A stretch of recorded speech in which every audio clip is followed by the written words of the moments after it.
నమస్కారం, మా తెలంగాణ న్యూస్ కి స్వాగతం. హెడ్లైన్ చూద్దాం.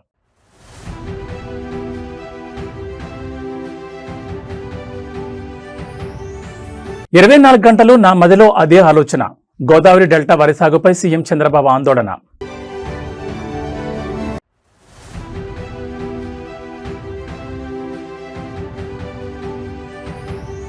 విశాఖ ఎయిర్పోర్ట్ వద్ద తీవ్ర ఉద్రిక్తత. వైఎస్ జగన్ పర్యటన వేళ పోలీసుల అసాధారణ ఆంక్షలు.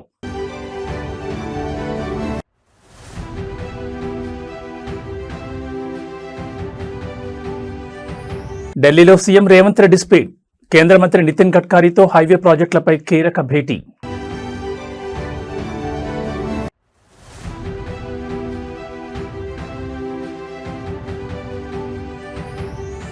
మాట నిలబెట్టుకున్న బీఆర్ఎస్. అమరవీరుడు కానిస్టేబుల్ కిష్టయ్య కుటుంబానికి కేసీఆర్ ప్రత్యేక ఆర్థిక సాయం.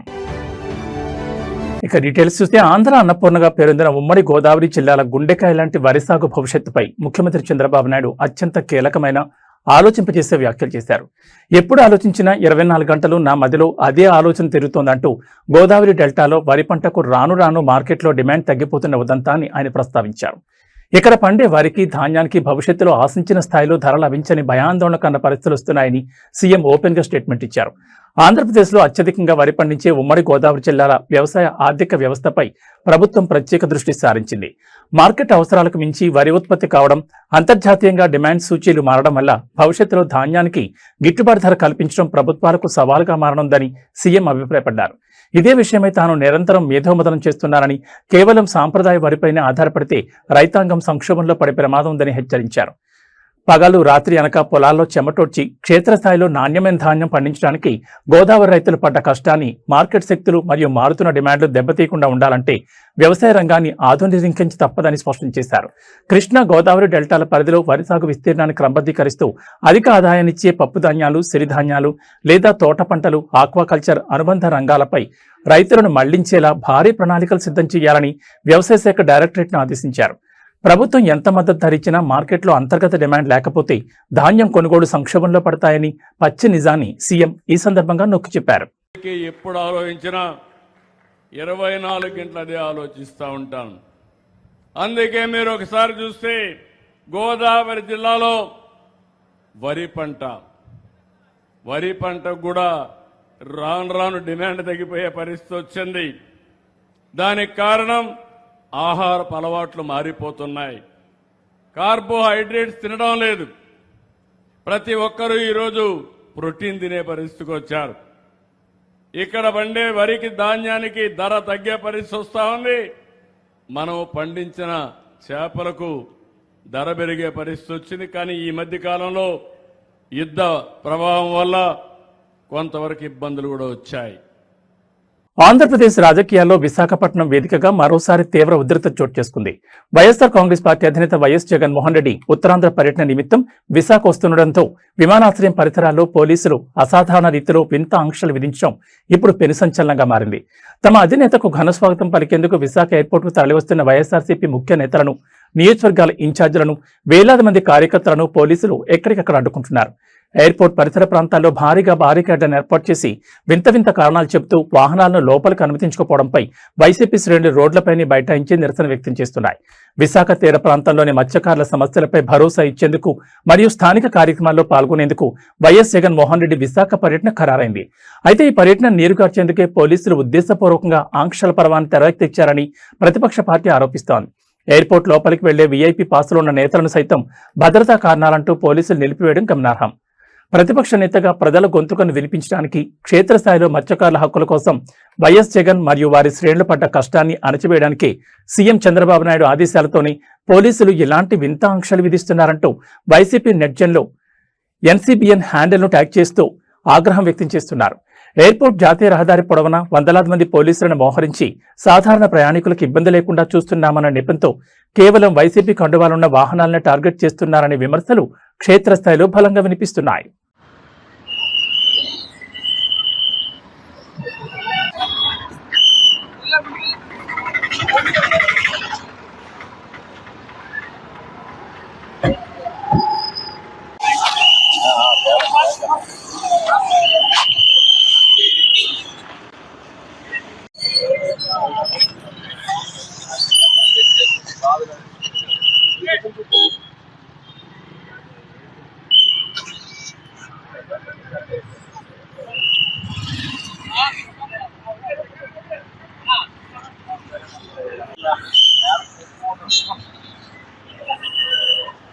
అది అచ్చిట్ కాదు ఇద్దరు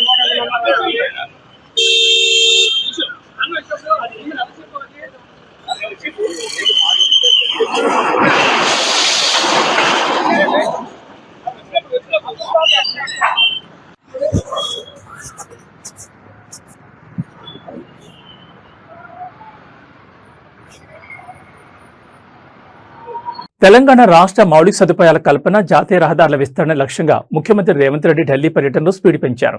కేంద్ర రోడ్డు రవాణా, జాతీయ రహదారుల శాఖ మంత్రి నితిన్ గడ్కరీతో ముఖ్యమంత్రి రేవంత్ రెడ్డి, నల్గొండ పార్లమెంట్ సభ్యులు రఘువీర్ రెడ్డి అధికారికంగా సమావేశమయ్యారు. తెలంగాణ వ్యాప్తంగా అత్యంత ప్రాధాన్యత కలిగిన పలు జాతీయ రహదారుల ప్రాజెక్టుల మంజూరు, ప్రాంతీయ కనెక్టివిటీ మెరుగుదల మరియు నిధుల విడుదల అంశాలపై ఈ భేటీలో సుదీర్ఘంగా చర్చించారు. తెలంగాణలో రవాణా రంగాన్ని, ఆర్థిక కారిడార్లను బలోపేతం చేసేందుకు కేంద్ర ప్రభుత్వం నుంచి రావాల్సిన అనుమతులు, నిధులపై ముఖ్యమంత్రి రేవంత్ రెడ్డి కేంద్ర మంత్రి నితిన్ గడ్కరీకి స్పష్టమైన నివేదికను సమర్పించారు. ముఖ్యంగా రీజనల్ రింగ్ రోడ్తో పాటు రాష్ట్రాల్లోని ప్రధాన జిల్లాలను అనుసంధానించే పలు జాతీయ రహదారుల విస్తరణ పనులను త్వరితగతిన పూర్తి చేయాలని కోరారు. ఈ భేటీలో నల్గొండ ఎంపీ రఘువీర్ రెడ్డి తన నియోజకవర్గ పరిధిలోని రహదారుల దుస్థితిని, చేపట్టాల్సిన కొత్త ప్రాజెక్టుల అవసరాన్ని కేంద్ర మంత్రి దృష్టికి తీసుకువెళ్లారు. తెలంగాణ రాష్ట్ర వ్యాప్తంగా మరియు నల్గొండ నియోజకవర్గ పరిధిలో మెరుగైన ప్రయాణ వసతుల కోసం, రోడ్డు భద్రత కోసం క్షేత్రస్థాయిలో ప్రజలు పడ్డ కష్టాన్ని తీర్చేలా కేంద్రం నుంచి సానుకూల నిర్ణయాలు రాబట్టడమే లక్ష్యంగా ఈ పర్యటన సాగింది. ప్రతిపాదనలపై సానుకూలంగా స్పందించిన కేంద్ర మంత్రి నితిన్ గడ్కరీ చట్టబద్దమైన నిబంధనల ప్రకారం తెలంగాణ హైవే ప్రాజెక్టుల పురోగతికి పూర్తి సహకారం అందిస్తామని హామీ ఇచ్చినట్టు తెలుస్తోంది.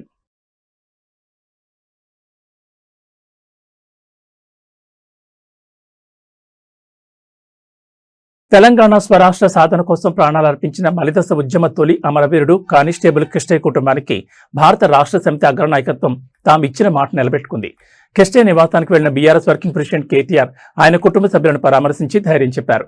కిష్టయ్య మనవడు వేదాంత్ రాఘవ్ కిష్టయ్యను ఆత్మీయంగా ఆశీర్వదించిన కేటీఆర్, కిష్టయ్య కుమార్తె డాక్టర్ ప్రియాంక మెడిసిన్ పీజీ విద్యను అభ్యసించడం కోసం బీఆర్ఎస్ అధినేత కేసీఆర్ పంపిన ప్రత్యేక ఆర్థిక సహాయం చెక్కును స్వయంగా అందజేశారు. తెలంగాణ మలిదశ ఉద్యమంలో కానిస్టేబుల్ కిష్టయ్య చేసిన త్యాగం చరిత్రలో చిరస్థాయిగా నిలిచిపోయింది. ఆయన కుటుంబం విద్యాపరంగా, ఆర్థికంగా స్థిరపడాలనే సంకల్పంతో గతంలోనే బీఆర్ఎస్ ప్రభుత్వం పలు రకాలుగా అండగా నిలిచింది. ప్రస్తుతం కిష్టయ్య కుమార్తె డాక్టర్ ప్రియాంక వైద్య రంగంలో పీజీ సీటు సాధించడంతో ఆమె ఉన్నత చదువుల ఖర్చు నిమిత్తం బీఆర్ఎస్ అధినేత కల్వకుంట్ల చంద్రశేఖరరావు ప్రత్యేక నిధులను మంజూరు చేశారు. ఈ రోజు కిష్టయ్య కుటుంబ సభ్యులను కలిసిన కేసీఆర్ పంపిణీ ఈ ఆర్థిక సహాయాన్ని చెక్కు రూపంలో కుటుంబ సభ్యులకు అందజేశారు. నాటి తెలంగాణ ఉద్యమ సమయంలో రాష్ట్రం కోసం ప్రాణాలను పణంగా పెట్టి క్షేత్రస్థాయిలో కిష్టయ్య కుటుంబం పడ్డ కష్టాన్ని మరియు వారి త్యాగాన్ని బీఆర్ఎస్ ఎప్పటికీ గుండెల్లో పెట్టుకుంటుందని కేటీఆర్ ఈ సందర్భంగా ఉద్ఘాటించారు. కిష్టయ్య మనవడు వేదాంత్ రాఘవకు ఉజ్వల భవిష్యత్తు ఉండాలని ఆకాంక్షించారు. విపత్కర పరిస్థితుల్లోనూ అమరవీరుల కుటుంబాలకు పార్టీ అండగా నిలవడంపై సర్వత్రా హర్షం వ్యక్తమవుతోంది.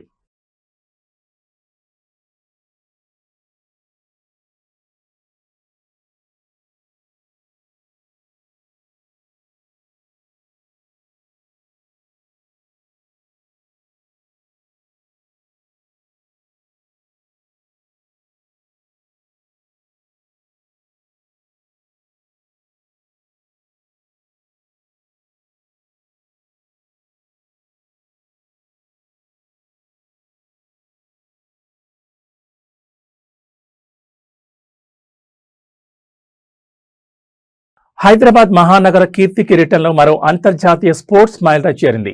సాగర్ తీరాన సవాలు విసిరే అలలపై సరికొత్త సాహస క్రీడల సమరానికి తెరలేచింది. నగర హృదయ స్పందన హుస్సేన్ సాగర్ వేదికగా ప్రతిష్టాత్మకమైన 40వ హైదరాబాద్ సెయిలింగ్ వీక్ 2026 అట్టహాసంగా ప్రారంభమైంది. ఈ మైలురాయి ఈవెంట్తో మొదటిసారిగా నిర్వహిస్తున్న అత్యంత ప్రతిష్టాత్మకమైన 1వ ILCA open India international sailing championship కూడా ఇదే వేదికగా మొదలు కావడం విశేషం. ప్రపంచ స్థాయి ప్రమాణాలతో సాగుతున్న ఈ మెగా వాటర్ స్పోర్ట్స్ టోర్నమెంట్లో దేశ విదేశాలకు చెందిన అత్యుత్తమ ప్రొఫెషనల్ సెయిలర్లు తమ నైపుణ్యాన్ని నిరూపించుకోబోతున్నారు. హైదరాబాద్ వేదికగా 4 దశాబ్దాలుగా సాగుతున్న ఈ ప్రతిష్టాత్మక సెయిలింగ్ ప్రస్థానం ఈ ఏడాది సరికొత్త రికార్డులను సృష్టించేందుకు సిద్ధమైంది.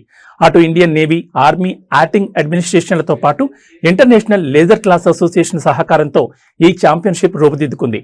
ముఖ్యంగా ఈసారి జరగనున్న 1వ ILCA ఓపెన్ ఇండియా ఈవెంట్ భారత్లోని అత్యంత అరుదైన మరియు వినూత్నమైన వాటర్ స్పోర్ట్స్ ట్రెండ్ను పరిచయం చేస్తోంది. కఠినమైన గాలులను, ప్రతికాల వాతావరణాన్ని తట్టుకుంటూ క్షేత్రస్థాయిలో హుస్సేన్ సాగర్ తరంగాలపై పట్టు సాధించడం కోసం మన క్రీడాకారులు పడ్డ కష్టాన్ని ఈ అంతర్జాతీయ వేదిక ప్రదర్శించబోతోంది.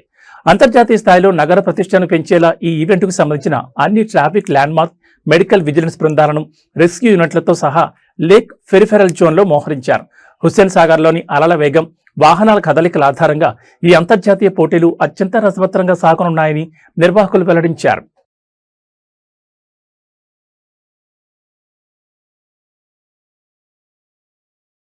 దేశానికి అన్నం పెట్టే అన్నదాత ఈ రోజు నిలువున కన్నీరు మున్నీరవుతున్నాడు. ఆకాశం వైపు కళ్ళు కాయలు కాచేలా చూసిన ఎలినినో శాపం వల్ల వర్షాలు ఆశించిన స్థాయిలో కురవకపోవడంతో తెలుగు రాష్ట్రాల్లో ఖరీఫ్ పంటలు తీవ్ర సంక్షోభంలో కూరుకుపోయాయి. కళ్ల ముందే ఎండిపోతున్న వరి పైరును చూసి తట్టుకోలేక చేతికొచ్చిన పంటను కాపాడుకోవడానికి రైతులు శతవిధాలా ప్రయత్నిస్తున్నారు. శ్రీకాకుళం జిల్లాలో కొందరు రైతులు ఏకంగా నీటి బిందెలతో వరి పైరును తడుపుతుండగా, భద్రాద్రి కొత్తగూడెం, మహబూబాబాద్ జిల్లాలో వాటర్ ట్యాంకర్ల ద్వారా వరి పొలాలకు నీరు పెడుతున్న హృదయ విదారక దృశ్యాలు యావత్ తెలుగు సమాజాన్ని కలిచివేస్తున్నాయి. తెలుగు రాష్ట్రాల్లో ఈ ఏడాది ఖరీఫ్ సీజన్ ప్రారంభం నుంచే వర్షపాతం దారుణంగా పడిపోయింది. నదులు, కాలువలు, చెరువులు ఎండిపోవడంతో వరి నాట్లు వేసిన రైతులు తీవ్ర ఇబ్బందులు పడుతున్నారు. శ్రీకాకుళం జిల్లాలోని పలు గ్రామాల్లో బోర్ల కింద కూడా నీరు లేకపోవడంతో చివరికి తాగడానికి తెచ్చుకునే నీటి బిందెలతో మహిళలు, రైతులు వరి పొలాల్లో ఒక్కో మొక్కను తడుపుతూ పైరును బతికించుకునే దీనస్థితికి దిగజారారు. మరోవైపు తెలంగాణలోని భద్రాద్రి కొత్తగూడెం, మహబూబాబాద్ జిల్లాలో వేల రూపాయలు వెచ్చించి ప్రైవేట్ వాటర్ ట్యాంకర్లను రప్పించి పైపుల ద్వారా వరి మడ్లకు నీళ్లు పడుతున్నారు. వరి సాగు చరిత్రలోని ట్యాంకర్లతో నీళ్లు పోయడం ఇదే మొదటిసారని వ్యవసాయ విశ్లేషకులు ఆందోళన వ్యక్తం చేస్తున్నారు. పెట్టుబడుల కోసం అప్పులు తెచ్చి పగలు రాత్రి అనక పొలాల్లో చెమటోడ్చి క్షేత్రస్థాయిలో పంట పండించడం కోసం రైతులు పడ్డ కష్టాన్ని ఈ కరువు నిలువున ముంచేసింది. ఎకరాకు వేల రూపాయలు పెట్టుబడి పెట్టిన తర్వాత ఇప్పుడు పంట ఎండిపోతే పూర్తిగా అప్పుల పాలై రోడ్న పడతామనే భయంతోనే రైతులు ఈ సాహసానికి పూనుకుంటున్నారు. ఇంత జరుగుతున్న వ్యవసాయ నీటిపారుదల శాఖ అధికారులు కరువు సహాయక చర్యలు చేపట్టడంలో, ప్రత్యామ్నాయ నీటి వనరులు కల్పించడంలో పూర్తిగా విఫలమయ్యారనే విమర్శలు వినిపిస్తున్నాయి. 21వ శతాబ్దంలో సాంకేతికత దూసుకుపోతున్న మూఢనమ్మకాలు, క్షుద్ర పూజల పేరుతో అమాయక ప్రాణాలు బలి కావడం ఆగడం లేదు. ప్రకాశం జిల్లాలో 5 ఏళ్ల వైకల్యం ఉన్న చిన్నారి చక్రవర్తి క్షుద్ర పూజల కాటకు నిలువునా ప్రాణాలు కోల్పోయాడు. వైకల్యాన్ని పూర్తిగా నయం చేస్తారని నమ్మబలికి కుటుంబ సభ్యుల నుంచి చిన్నారిని తీసుకెళ్లిన ఒక మహిళ అతన్ని కట్టేసి కిరాతకంగా చిత్రహింసలు పెట్టడంతో ఆ బాలుడు మృతి చెందాడు. ఇంతటితో ఆగకుండా చనిపోయిన బాలుడిని మళ్లీ బతికిస్తానంటూ మృతదేహం ముందు కూర్చుని క్షుద్ర పూజలు నిర్వహించడం స్థానికంగా పెనుదుమారం రేపింది. ఆగ్రహంతో ఊగిపోయిన బాలుడి బంధువులు సదరు మహిళపై దాడి చేయగా రంగంలో దిగిన పోలీసులు కేసు నమోదు చేసుకుని దర్యాప్తును ప్రారంభించారు. ప్రకాశం జిల్లా పరిధిలో జరిగిన ఈ ఘోర ఉదంతం మానవత్వాన్ని కలచివేస్తోంది. శారీరక వైకల్యంతో బాధపడుతున్న 5 ఏళ్ల చిన్నారి చక్రవర్తిని చూసి ఆ కుటుంబం తీవ్ర ఆవేదన చెందుతున్న తరుణాన్ని సదరు నిందితురాలైన మహిళ క్యాష్ చేసుకుంది. మంత్రాల ద్వారా బాలుడి వైకల్యాన్ని పూర్తిగా నయం చేసి నడిపిస్తానని మాయమాటలు చెప్పి బాలుని తన వద్దకు తీసుకెళ్లింది. ఆ తర్వాత గదిలో బాలుని బంధించి కదలకుండా కట్టేసి పూజల పేరుతో విపరీతంగా చిత్రహింసలు గురిచేసింది. ఆ దెబ్బలు తట్టుకోలేక ఆ పతి ప్రాణం అనంత వాయువుల్లో కలిసిపోయింది. బాలుడు స్పృహ తప్పి చనిపోయాడని గ్రహించిన తన తప్పు కప్పిపుచ్చుకోవడానికి దేవుడి శక్తులతో మళ్లీ బతికిస్తానని నమ్మించి శవంతో పూజలు కొనసాగించింది. ఈ దారుణం గురించి తెలుసుకున్న బాలుడు తల్లిదండ్రులు, బంధువులు ఘటనా స్థలానికి చేరుకుని బాలుడు మృతదేహాన్ని చూసి కన్నీరు మున్నీరయ్యారు. తమ బిడ్డ వైకల్యాన్ని ఎలాగైనా దూరం చేసుకుని వారిని ఆరోగ్యంగా చూసుకోవాలని క్షేత్రస్థాయిలో ఆ తల్లిదండ్రులు పడ్డ కష్టాన్ని ఆ మహిళ మూఢనమ్మకాల పేరుతో బలి తీసుకుంది. ఆగ్రహంతో రగిలిపోయిన బంధువులు ఆ మహిళా నిందితురాలపై దేహశుద్ధి చేయగా సమాచారం అందుకున్న పోలీసులు తక్షణమే అక్కడికి చేరుకుని పరిస్థితిని అదుపులోకి తెచ్చారు. మహిళను అదుపులోకి తీసుకుని హత్య కేసు నమోదు చేసి విచారణ ముమ్మరం చేశారు. నెలన్నర అయింది వాళ్ళు వచ్చి ఇక్కడికి. నెలన్నర అయితే లోపల ఏం జరుగుతుందో మాకు ఇంత మటుకు తెలియదు. ఉదయాన్నే మాత్రం చక్కగా వినసొంపుగా పాటలు మాత్రం పెడతారు, దేవుడి పాటలు. లోపల ఏం జరుగుతుందో మనకైతే తెలియదు. వాళ్ళ ఫేసులు కూడా మనం ఇంత మటుకు చూడలేదు. కాకపోతే అంతవరకు అయితే నిన్న అన్ఎక్స్పెక్టెడ్గా బాబుని చంపేశారు. బాబు చనిపోయి ఎగ్జాక్ట్గా మాకు ఏడుపు వినపడపోవడం 3 రోజుల నుంచి ఏడుపు వినపడట్లా. ఆ అబ్బాయి సౌండ్ ఎలా ఉంటుందంటే అలా ఉంటుంది. అంటే అబ్బాయికి మాటలు కూడా రాలేదు. 5 years బాబే అబ్బాయి. కాకపోతే అబ్బాయికి కొంచెం నర్వస్ సిస్టమ్ ఉంది, ప్రాబ్లం ఉంది. అతను ఏంటంటే కొంచెం హ్యాండీక్యాప్డ్ లాగా, కొంచెం ఏంటంటే ఇంకా మాటలు రాలేదు, ఇంకా ఏం తెలియలేదు అబ్బాయికి. అలాంటి బాబుని హింసించి చిత్రవద చేసి చంపేశారు. దీన్ని మేము ఖండిస్తాం.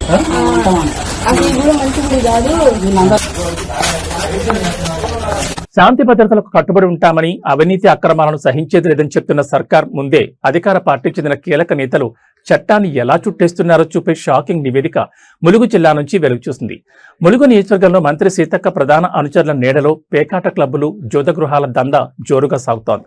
సాక్షాత్తు మంత్రి ముఖ్య అనుచరుడు, జిల్లా బ్లాక్ కాంగ్రెస్ అధ్యక్షుడు ఈర్షవడ్ల వెంకన్న స్వయంగా ఈ పేకాట దందా నడిపిస్తూ కెమెరా కంటికి చిక్కడం జిల్లాలో కలకలం రేపుతోంది. తిరుగులేని ఆధారాలు చూపిస్తూ ప్రజలు పోలీస్ స్టేషన్లలో ఫిర్యాదులు చేస్తున్న ఖాకీలు మాత్రం సదరు నేత ముందర చేతులు కట్టుకుని నిలబడడంపై తీవ్ర ఆగ్రహం వ్యక్తమవుతోంది. ములుగు జిల్లాలోని పలు సురక్షిత ప్రాంతాల్లో రహస్యంగా సాగుతున్న ఈ జోద క్రీడల వెనుక స్థానిక కాంగ్రెస్ పెద్దల హస్తం ఉన్నట్లు ఆధారాలతో సహా బయటపడింది. జిల్లా బ్లాక్ కాంగ్రెస్ అధ్యక్షుడు ఈర్షవడ్డ వెంకన్న ఆధ్వర్యంలోని ఈ నెట్వర్క్ నడుస్తోందని స్థానికులు ఆరోపిస్తున్నారు. పేకాట్ రన్ అవుతున్న నివాసంలో వెంకన్న స్వయంగా ఉన్న దృశ్యాలు కెమెరా చిక్కడంతో ఈ వ్యవహారం రచ్చకెక్కింది. ఈ అక్రమ దందా వల్ల స్థానికంగా కుటుంబాలు రోడ్డున పడుతున్నాయని, యువత పెడదవ పడుతోందని గ్రామస్తులు, బాధితులు అనేక మార్లు పోలీసు అధికారులకు లిఖితపూర్వకంగా ఫిర్యాదులు చేశారు. కానీ సదరు నిందితుడు మంత్రి సీతక్కకు అత్యంత ఆప్తుడు కావడంతో పైన ఉన్న పొలిటికల్ ప్రెజర్ వల్ల పోలీసులు కనీసం అటువైపు కన్నెత్తి కూడా చూడడం లేదని క్షేత్రస్థాయి ఆరోపణలు వెల్లువెత్తున్నాయి.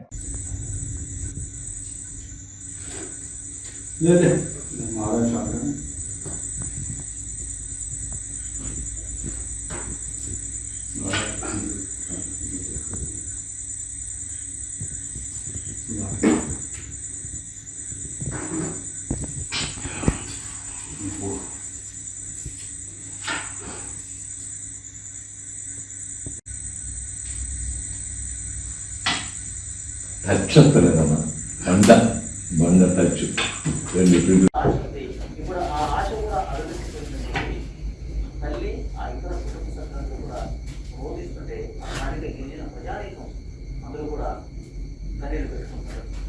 ఇప్పుడు పోయారు.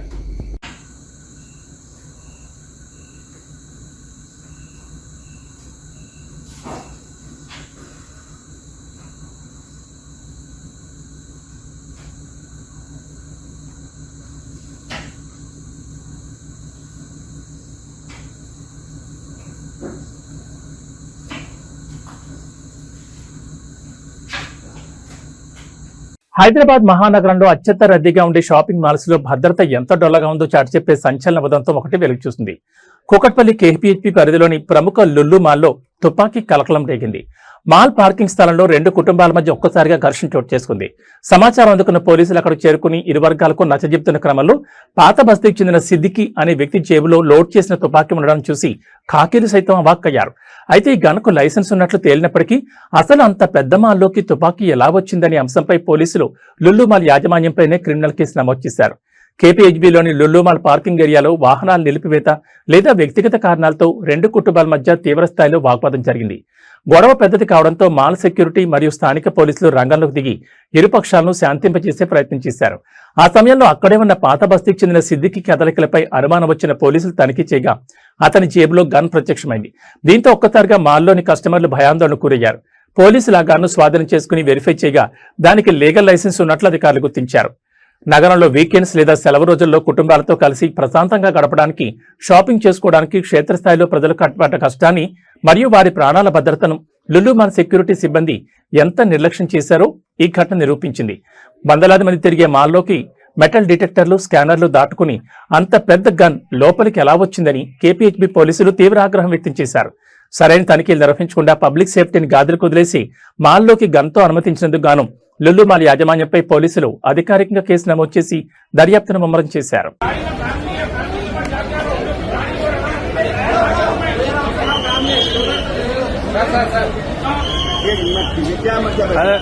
मीडिया मीडिया सर इसमें कौन सा बात फैलाने का है? कौन कौन आया इधर? नहीं ये कौन सा बात फैलाने का है?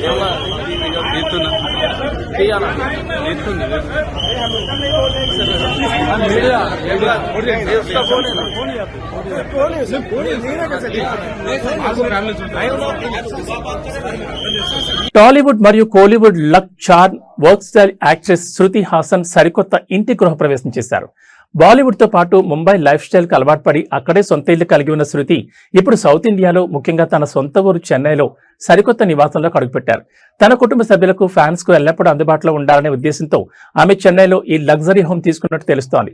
అత్యంత సన్నిహితులు మరియు కుటుంబ సభ్యుల సమక్షంలో సాంప్రదాయబద్ధంగా హోమాలు పూజలు నిర్వహించిన ఈ వేడుకకు సంబంధించిన ఎక్స్క్లూజివ్ ఫోటోలు ప్రస్తుతం నెట్టింట హల్చల్ చేస్తున్నాయి. Multi talented star Shruti Haasan career పరంగానే కాకుండా వ్యక్తిగత జీవితంలోనూ సరికొత్త మైలురాళ్లను అందుకుంటున్నారు. తాజాగా చెన్నైలో ఆమె జరిపిన గృహప్రవేశ వేడుక ఫోటోలు నెట్జన్లను విపరీతంగా ఆకట్టుకుంటున్నాయి. అత్యంత సింపుల్ గా సాంప్రదాయ దుస్తుల్లో శృతి ఈ పూజా కార్యక్రమాల్లో పాల్గొని సందడి చేశారు. ఈ ఫోటోలు చూసిన ఆమె అభిమానులు న్యూ బిగినింగ్స్ అంటూ పెద్ద ఎత్తున శుభాకాంక్షలు తెలుపుతున్నారు. పసిడి ప్రియులకు సామాన్యులకు బులియన్ మార్కెట్ నుంచి ఈ రోజు భారీ ఉపశమనం లభించింది. గత కొన్ని రోజులుగా రికార్డు స్థాయిలో వైపు పరుగులు పెడుతున్న బంగారం వెండి ధరలు ఒక్కసారిగా వెనక్కి తగ్గాయి. ముఖ్యంగా హైదరాబాద్ బులియన్ మార్కెట్లో ఇటు పసిడి ధరలు స్వల్పంగా తగ్గగా అటు కిలో వెండి ధర ఏకంగా 5,000 రూపాయల మేర పతనమై కొనుగోలుదారులను ఆకర్షిస్తోంది.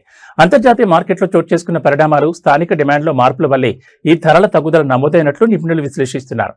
హైదరాబాద్ లో ఈ రోజు 24 క్యారెట్ల స్వచ్ఛమైన 10 గ్రాముల బంగారం ధర 110 రూపాయల మేర తగ్గి 1,42,800 వద్ద ట్రేడ్ అవుతోంది. అదేవిధంగా ఆభరణాల తయారీకి ఉపయోగించి 22 క్యారెట్ల 10 గ్రాముల పసిడి ధర కూడా 100 రూపాయల మేర పతనమై ప్రస్తుతం 1,30,900 పలుకుతోంది. మరోవైపు వెండి మార్కెట్లో మరింత భారీ క్షీణత కనిపించింది. పారిశ్రామిక వర్గాల నుంచి డిమాండ్ మందగించడంతో కిలో వెండి ధర ఏకంగా 5,000 మేర కుప్పకూలి ప్రస్తుతం 2,35,000 వద్ద స్థిరపడింది.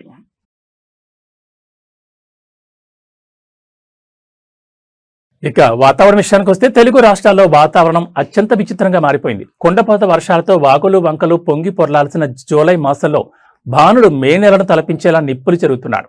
నైరుతి రుతుపవనాల కదలికలు పూర్తిగా మందగించడంతో రెండు రాష్ట్రాల్లోనూ అసాధారణ రీతిలో ఉష్ణోగ్రతలు నమోదవుతున్నాయి. నిన్న ఆంధ్రప్రదేశ్లోని బాపట్లలో ఏకంగా 42.1 డిగ్రీల గరిష్ట ఉష్ణోగ్రత నమోదు కావడం వాతావరణ నిపుణులు సైతం విస్మయానికి గురిచేస్తోంది. ఇటు తెలంగాణలోనూ ఇదే తరహా ఉక్కపోత, ఎండలు జనాలను అల్లాడిస్తున్నాయి. రాబోయే 2 రోజుల పాటు పరిస్థితి ఇలాగే ఉంటుందని అధికార యంత్రాంగం హెచ్చరిస్తోంది. వాతావరణ కేంద్రం అందించిన అధికారిక నివేదికల ప్రకారం కోస్తాంధ్ర, రాయలసీమ వ్యాప్తంగా నైరుతి రుతుపవనాలు పూర్తిగా బలహీనపడ్డాయి. దీనివల్ల వాతావరణంలో పొడిగారుల ప్రభావం పెరిగి మెజారిటీ జిల్లాల్లో పగటి ఉష్ణోగ్రతలు 40 డిగ్రీల మార్కును దాటేసి పరుగులు పెడుతున్నాయి. ముఖ్యంగా బాపట్ల, పల్నాడు, పశ్చిమ గోదావరి, కాకినాడ జిల్లాలో తీవ్రమైన వడగాల్పుల ప్రభావం స్పష్టంగా కనిపించింది. మరోవైపు తెలంగాణలోనూ దాదాపు అన్ని జిల్లాల్లో సాధారణ కంటే 3 నుంచి 5 డిగ్రీల మేర అదనపు ఉష్ణోగ్రతలు నమోదవుతూ ఉక్కపోతతో ప్రజలను ఇబ్బంది పెడుతున్నాయి. పసిఫిక్ మరియు హిందూ మహాసముద్రాల్లో ఏర్పడిన అంతర్జాతీయ వాతావరణ మార్పుల వల్లే రుతుపవనాల దారి మళ్లిందని, ఫలితంగానే ఈ జూలైలో మే నాటి ఎండలు పీక్స్ కు చేరాయని నిపుణులు చెబుతున్నారు.